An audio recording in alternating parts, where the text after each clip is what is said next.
Hello, everyone. We're so excited to be with you again for another study of the Book of Mormon.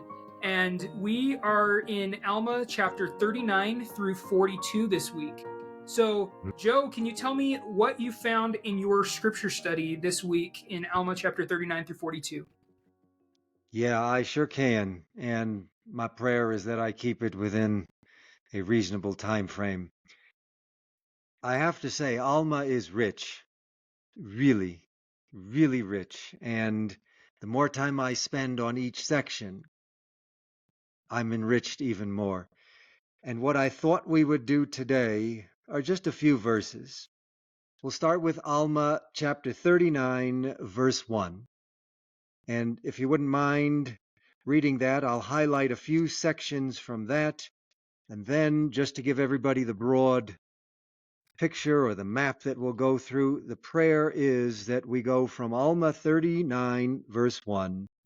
I will jump with explanation to 39:16, and then we will conclude, if there's time, with Alma chapter 40, verse 3. So, let's begin with Alma chapter 39, verse 1. Perfect. It says, "And now, my son, I have somewhat more to say unto thee than what I said unto thy brother. For behold, have ye not observed the steadiness of thy brother, his faithfulness and diligence in keeping the commandments of God? Behold, has he not set a good example for thee?" Marvelous. I just want you to know that I literally spent about a half hour simply reflecting and reading and rereading this verse. And I want to share with you a few thoughts on Alma 39, verse 1. First of all, the first word is it's an essentially meaningless word for most of us as far as study and reflection. The first word is and. In Hebrew, it's the letter vav. And we usually just pass right over that. I remember one time speaking for over 15 minutes at an event on the word and everybody was asleep by the end. But the word and in Hebrew is a significant, significant word. It has many, many dimensions. And I will highlight one. One of them is it's a marker of connection. And what this is telling us immediately is everything now that we are about to read in Alma 39 is connected to what we just read previously. Ultimately, everything in Alma, but immediately with Alma 38. So keep everything, that's not background, that's now foreground. And by the way, everything we just said, keep that in mind because we're continuing along. And again, the and has many different functions in Hebrew. I'm highlighting one as this connecting, linking marker. It's a conjunction. And I want you to keep that in mind because how often when you write do you start a chapter with the word and? That's not, I would say, proper English. But if, as your tradition holds, this is an ancient Hebraic text, then we need to understand it in that context. And the word and now stands out much more prominently because we find a lot of chapters and even books in the Hebrew Bible beginning with the word and. So just put that in your pipe and smoke it, although we don't smoke pipes here. Keep that in the back of your mind. So now we've got and now, right? It's not just and, it's and now. We've begun with there's connection. But what's this simple word now? Again, it's an adverb. But the idea here is there is something present before us that we need to have the awareness of now. And this is not just speaking again from Alma to his son. This is always also to us. There is something we need to connect with, and it has to be now. As I always say, it's the eternal now, the ongoing now, the ever-present now. There is something we need now to have before us, to connect to. There is a timeliness to the now, not just back then. In the words of an ancient great sage, over 2,000 years ago, Hillel, he says, "V'im lo yachshav emasai." If not now, when? So it's always in our callings, in our practice, in our worship, in our study, that now, it's a marker of immediacy, and we have to be here now and be present now. That's what these first two words are calling me as being. So, and now, my son. We spoke about this last week. This language of my son is true Hebrew. This is a Hebraic reference or echo. It's an intimate call, and it's intimate in the sense of a wisdom call from Proverbs. My son, I'm here to teach you. Right? So keep that wisdom language, that intimacy, and even though he is speaking again to his son, we're all children that are being spoken to here. It's all of us as children. So, and now, my son, I have somewhat more to say unto thee. I love this phrase, I have somewhat more to say. I'm going to parse out that, and then unto thee. The idea of I have, that draws me in, because it tells me that he's telling us, I have something more, something of value, something that is enduring relevance to you and to us that we need to hear. There is something meaningful that I need to say because you're my son and I love you and you need this now to connect more fully. So I have somewhat more to say. And that idea of more, there's something more. I love this. There is something more. And this idea of somewhat more, the phraseology leads me into wanting some more. It's not just he's clubbing me over the head, beating me, giving me commands and directives. He's letting me know that he has something for me as a child to say, because he has more that he wants to offer to me. And he's here. He is saying this. I have somewhat more to say, to express. The question is, so often, am I willing to hear what is being expressed? The answer often is no. I just want to read through it. Don't bother me with the depth. Don't bother me with the details. I often lose that deeper sense of the text. He's calling us back to that. And he says again, we know he's speaking to me, he says, my son. But he ends with, I have somewhat more to say unto thee. It's direct. It's not just abstract information. It's unto thee, unto you as a person, because you're my son, and I care for you, and this is what you need. So this introductory verse draws me in, and it reminds me that there is more out there than I often see, that I need to live up to my potential so that I can be transformed ultimately. The bottom line of all sacred study is transformation.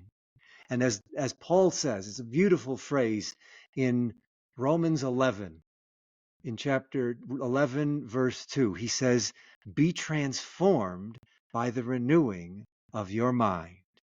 Well, if we don't allow this wisdom to renew our minds, there's no transformation. And the only way it will transform us is if we allow it to settle within and we reflect and ponder and meditate. So that's verse 1. That's where that drew me. That's as briefly as I can put it. So now let's see where we go from here. How about we read 39, verse 16? Chapter 39, verse 16. And now, my son, this was the ministry unto which ye were called, to declare these glad tidings unto this people, to prepare their minds, or rather that salvation might come unto them, that they may prepare the minds of their children to hear the word at the time of his coming. Notice what we begin with.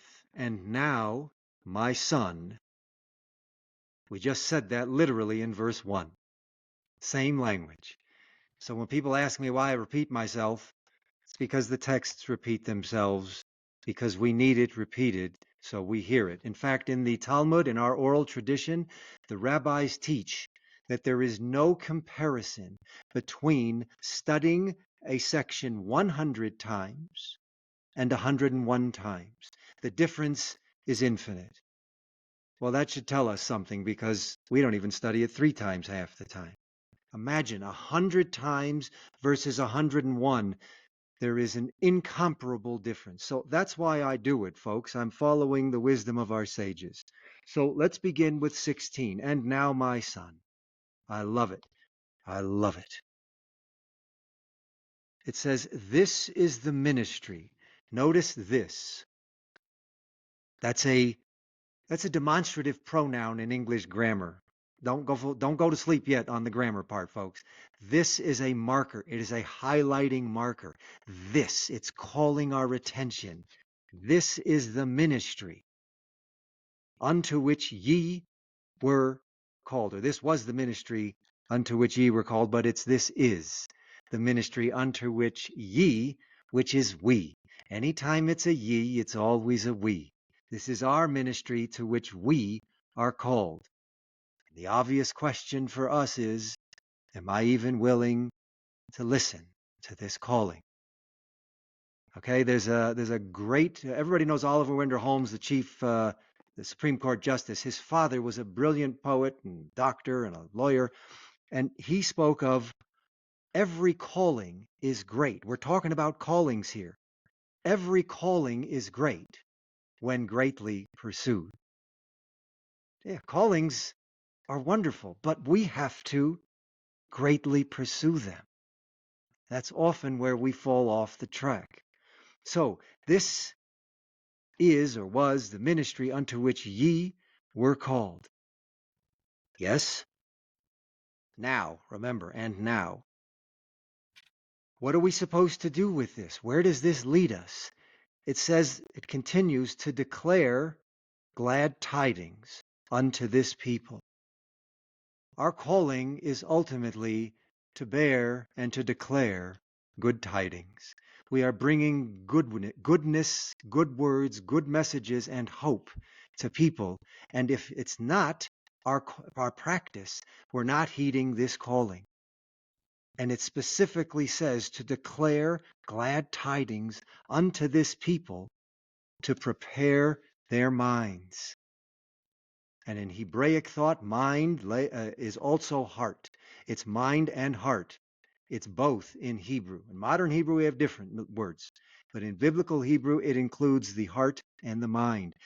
This wisdom that we are declaring, these good tidings, are to prepare their minds, to prepare our minds, because our minds need to be prepared. And just right after that, skipping just one more line, in verse 16, we go to, that they may prepare the minds of their children. This is not only for us. We are preparing their minds so that they can prepare and shape and guide the minds of their children. This is a forward-looking vision and calling. We're trying to heal the minds of our own sort of time so we can prepare and heal the minds for future generations. This is a call to future glad tidings, but we need to prepare our minds for that so that they may prepare the minds of their children to hear the word. We can't just hear the word. We need that preparation. And we often in our own lives, we're sitting here listening to the word, but are we really hearing it in a way that is preparing our minds? Or are we simply hearing it with our ears? Our callings are to prepare all of our minds and our hearts, not just at this time, but for the future, for the future. And that to me is such a beautiful, beautiful hope. And what I would like to do now, as we wrap up hearing the Word, and I hope it's preparing our hearts and minds. Would you mind reading chapter 40, verse 3 from Alma? Chapter 40, verse 3. And we'll leave with that, and I hope it leaves us with something that prepares our hearts and minds in a way that is very different from how it prepared it on the last cycle when we went through this. So chapter 40, verse 3 of Alma. Behold, he bringeth to pass the resurrection of the dead. But behold, my son, the resurrection is not yet. Now I unfold unto you a mystery. Nevertheless, there are many mysteries which are kept, that no one knoweth save God himself. But I show unto you one thing which I have inquired diligently of God that I might know. That is concerning the resurrection. Yeah, this is not. I'm going to tell you straight up. The main struggle I have with most verses is their length. They are so long and they pack so much into them.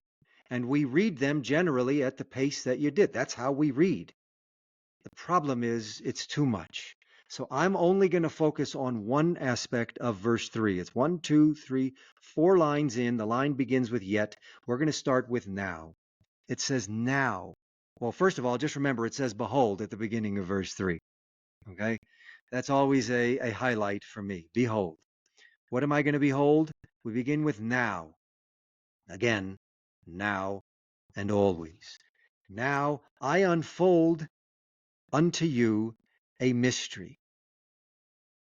When I first read it, I thought, great, he's going to uncover a mystery to me. He's going to clarify matters for me because, as he says, as he continues, if we read more, which we won't, but things aren't always clear to us and we grow over time. So he's going to clarify a mystery. But as I reflected on this verse, I saw, wait a second.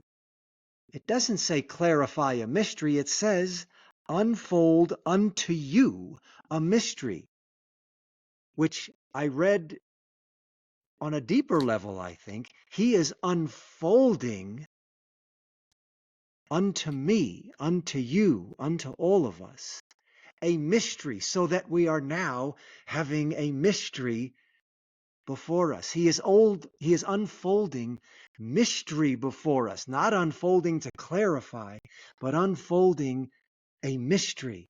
The majesty of mystery is what we often lose in our sacred studies. We want an answer. We want clarity. But I think that language could be saying also, he's unfolding to us mystery so that we engage more deeply with the mystery of the sacred, the mystery of the holy, the mystery of the Holy One. That is something we need to ponder, to hear. We need to ponder, to encounter. We need to meditate on, to experience. I want greater mystery. I want the majesty of mystery unfolding before me, not clarifying, but unfolding so that as I study and I uncover more, I realize there's so much more in this grand mystery of holy wisdom, in the grand mystery of the divine that is always there before us, if we're present and open to experiencing it. So what do? In Psalm 46, it says in Hebrew, Harpa ud'u ki anochi Elohim, be still and know that I am God. And maybe one time we'll do that verse when we come to that in the Hebrew Bible Old Testament studies. But in 1 Kings chapter 19, Elijah hears in the end the response, what does he hear? Where is God? Where is God? He's in that still, small voice. We have to still ourselves so we can hear the subtle mystery of that small voice that will enlighten us, that will deepen us, that will enhance us, that will prepare our minds so we can be transformed and renewed. It will allow us that deep connection that we're all seeking as long as we're present with our texts a little more each time as we go over it and we enter into it and we uncover it so we can encounter it. those are my thoughts / ramblings, wanderings from this week that I hope is accessible and I hope brings you more deeply into this wonderful text that we're going through right now in the book of Alma. Thank you so much for your thoughts. I was really impacted by that last concept that you brought up, because as we are, all of us as humanity are on this planet, working through life, there are so many mysteries or ambiguities or questions that we might not have concrete answers to. And I think it's profound and life changing if we can be at peace with the fact that we have to walk by faith in certain aspects of life, and there's no way that we can concretely prove that God is real. Sometimes the mysteries of God are a way for us to become more converted and more devoted to his cause, because we don't know and yet we're still following him. So thank you so much for your thoughts, and I look forward to learning more with you next week. And we invite Amen. everybody Thank here you. to continue to write your insights in the comments below. Share this with your family and friends. We are hoping that you can dive deeper into the scriptures, that you can get more out of it than just doing a cursory read through of the chapter. And one other thought that came to my mind from verse 16 that we just studied is, it says to prepare their minds. This, what we're doing right now, is helping people to prepare their minds. My mind is being prepared, your mind is being prepared, and as we look at the scriptures at a deeper level, our minds are being prepared for greater mysteries and other things as we move forward.